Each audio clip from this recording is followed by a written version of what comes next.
Oggi la frazione Pedemonte è stata italianizzata così, o Scampmut in tedesco Walser, è proprio il piede dell'alpeggio. Praticamente sopra c'era, in alto c'era l'alpeggio, però sempre sotto l'alpeggio c'era sempre una zona dove si portavano gli animali prima di salire all'Alpe. No? È una cosa abbastanza comune, c'è il piede di cavallo, c'è il piede legno ad Alagna, il piede d'Alagna, abbiamo Pedemonte, è una cosa diffusa penso anche in altre parti del Piemonte. In alto c'è il pascolo e sotto c'è la zona dove si sta nella stagione intermedia, quindi da giugno fino a quando matura l'erba in alta quota. Lì fondano, quindi a Pedemonte fondano la prima colonia e seguiti poi poco dopo dall'altra colonia di Pedalagna, che è diventato poi Pudelen in tedesco o Pedelegno in italiano. Non so se chi di voi conosce Alagna, perché vi parlo di cose forse un po' astruse. Comunque, diciamo, Alagna era divisa in tre grandi proprietà. C'era l'Alpe Mud, l'Alpe Alagna, con il piede d'Alagna, e l'Alpe, un'altra che era Otro. Otro per secoli non c'entrerà niente con gli altri alagnesi. Fino al 1500 gli abitanti di Otro non hanno avuto quasi niente a che fare con il resto degli alagnesi. Loro si sentivano più legati, erano più legati alla Valgogna, quindi nei territori di Riva Valdobia, e a Gressonei. Tanto che quando nel 1475 la parrocchia di Alagna si separa dalla Pietre Gemelle, da Scopa, da Pietre Gemelle, ecco. Quelli di Otro dicono vabbè, a noi non interessa, quelli di Otro continuavano ad andare probabilmente a messa a Riva Valdobia, proprio perché non si sentivano alagnesi. Soltanto nel 1515, se non sbaglio, poi questi tre possedimenti poi confluiscono su Alagna, dove viene comunque costruita la prima chiesa, che è dedicata a San Giovanni Battista, eccetera.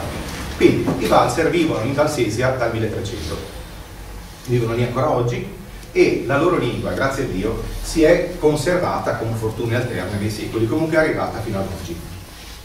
Non so se voi avete mai sentito parlare il Ticciu, ed ha un suono strano, perché per chi sa il tedesco uno dice ma non è tedesco questo, però dopo un po' dice ma sì che lo è, non è svizzero tedesco, è una cosa, si sente proprio che è una lingua antica, una lingua arcaica. Sarebbe bello se poi i parlanti dicessero qualche frase in ascolti il Ticciu, das wäre schön, das wäre hübsch.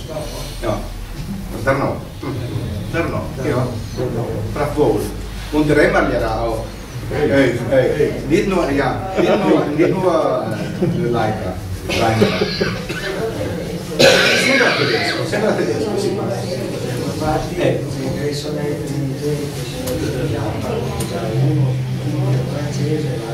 Sì, ci sono i vari, certo. E poi sono un pieno di ginocchio. Ah, non vuol dire, non vuol dire questo. Ma cosa c'entra Gressonei anche loro sono Walser, anche loro sono di formazione Walser. Sì. Perché lì è sempre ancora Valdosta. Certo, sì, ma ci sono anche in Valdosta. Diciamo dove ancora si parla il Ticciu, così sono o Deutsch come lo chiamano loro, c'è Gressonei e Sim, Eichene in tedesco. Quindi sono quelle cose dove si parla, e sono molto diverse, le due parlate sono molto, non so se l'avete mai sentite, però anche i parlanti Walser, la parlata di Sim è molto diversa da quella di Gressonei. Quella di Gressonei è più simile, secondo me, a quella di Alagna. Mentre, non so per quale motivo, ho notato delle analogie tra la parlata di Sim e la parlata di Rimella. Non lo so, questo sarebbe tutto da studiare, il motivo non lo so. Una località in Val d'Aosta e l'altra è in Valsesia, però è così. Quindi il tedesco che si parla a Rimella e il tedesco che si parla ad Alagna sono la stessa lingua? Punto interrogativo? Secondo me sì, anche se magari i parlanti dicono ma non si assomigliano niente, no, sono molto diversi. È vero che lo sono, però ci sono dei motivi per cui queste due parlate sono diverse. Però io vorrei farvi confrontare dei testi scritti in alagnese con testi scritti in rimellese, e secondo me, volendo, le differenze potremmo anche superarle, non sono poi così diverse. È inevitabile, è chiaro che ci siano differenze. Per quale motivo? Se uno si avvicina per la prima volta alla parlata di Rimella, dice ma questa lingua è antichissima, proprio sicuramente il rimellese è la variante più antica di tutte le parlate valser d'Europa, direi. Perché mentre Alagna è sempre stata, in qualche modo, è sempre stata ben collegata con il vallese, con Macugnaga, con Gressonei, con le altre parlate, tanto che un valser quando non trovava la moglie ad Alagna andava a cercarsela in un'altra colonia valser, no? Questo lo dicevano nei secoli passati, perlomeno era così. Quelli di Rimella invece, tanto la moglie se la trovavano a Rimella probabilmente, prima cosa. E poi Rimella è l'unica vera isola linguistica che abbiamo, l'unica vera isola linguistica tedesca, circondata da gente che parla da una parte il valsesiano e dall'altra dei dialetti lombardeggianti, già. Quindi sono gli unici che veramente non hanno avuto contatti continui, diretti con la madre patria. E quindi la loro lingua si è conservata così com'era, si è conservata intatta nei secoli. Hanno perso chiaramente molte parole, si è evoluta in un certo modo, però ad esempio alcune parole mancano in rimellese. Mancano e uno dice, boh, chissà perché mancano. Perché ad esempio era una parola per dire coltello e per dire cucchiaio, ma la parola forchetta in ticciu di Rimella si dice furciulino. Furciulino è chiaramente piemontese, no? Ecco, e perché? Perché quando sono arrivati non c'era. Certo, però ad Alagna invece hanno la parola per dire forchetta, è una parola tedesca, Gobla è una parola perfettamente tedesca. In Germania si dice Gabel, quindi è chiaro che la parola sia quella. Perché anche nel 1300 non c'erano le forchette. Semplicemente perché a Rimella, quando loro sono arrivati, non si usava la forchetta, niente. E quindi mangiavano ovviamente col cucchiaio e con il coltello. E quando poi nel Rinascimento a Firenze qualcuno ha inventato l'uso della forchetta, a quelli di Rimella, ormai quando è arrivato in Valsese la forchetta hanno detto, ma come si dice? Furciulino. I concetti più moderni, le cose più moderne che sono arrivate dopo, i rimellesi tranquillamente le hanno prese, le hanno tedeschizzate tutte, che nessuna parola piemontese è rimasta intatta in rimellese, è stata comunque sempre tedeschizzata.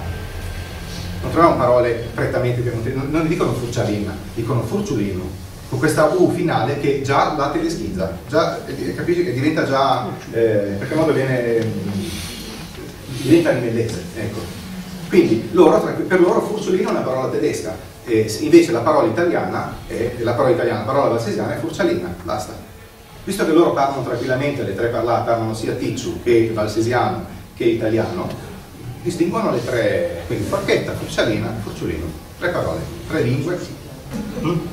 Ad Alagna invece cosa è successo? Ad Alagna invece, anche lì anche i valser di Alagna non avevano la forchetta, però poi quando è arrivata la parola l'hanno presa direttamente dal mondo germanico al quale erano collegati. Questa è una cosa che fa la differenza. La differenza grande tra Alagna e Rimella, secondo me, è che a Rimella non troviamo una sola parola che io sappia, che da quello che per quanto ne so, una parola del tedesco moderno. Quello che avevano nel 1200 l'hanno portato ed è quello. È una cosa, secondo me possiamo paragonare questo fatto a quello che è successo al caso della Romania. Voi sapete che la Romania è un paese neolatino, esattamente come l'Italia, la Francia, la Spagna e il Portogallo. Però ha avuto una storia diversa, nel senso che da Lisbona a Trieste, fino a Palermo, abbiamo un continuum. Immaginate che nei secoli ci sono sempre stati contatti tra i popoli, tra portoghesi, spagnoli, francesi e italiani. No? Quindi c'è stato uno scambio continuo, pensiamo con il Cammino di San Giacomo, con tutto quello che volete. No, lo scambio di informazioni c'è stato. In Romania, invece, quelli che vivono là sono i discendenti degli antichi legionari, che hanno continuato a parlare il latino a modo loro, senza avere contatti con gli altri. Ed ecco che a noi, quando sentiamo parlare il rumeno, capiamo delle parole, però ci sembra drôle, no? Sembra strano. E questo, quindi Rimella, secondo me, potrebbe essere andata così.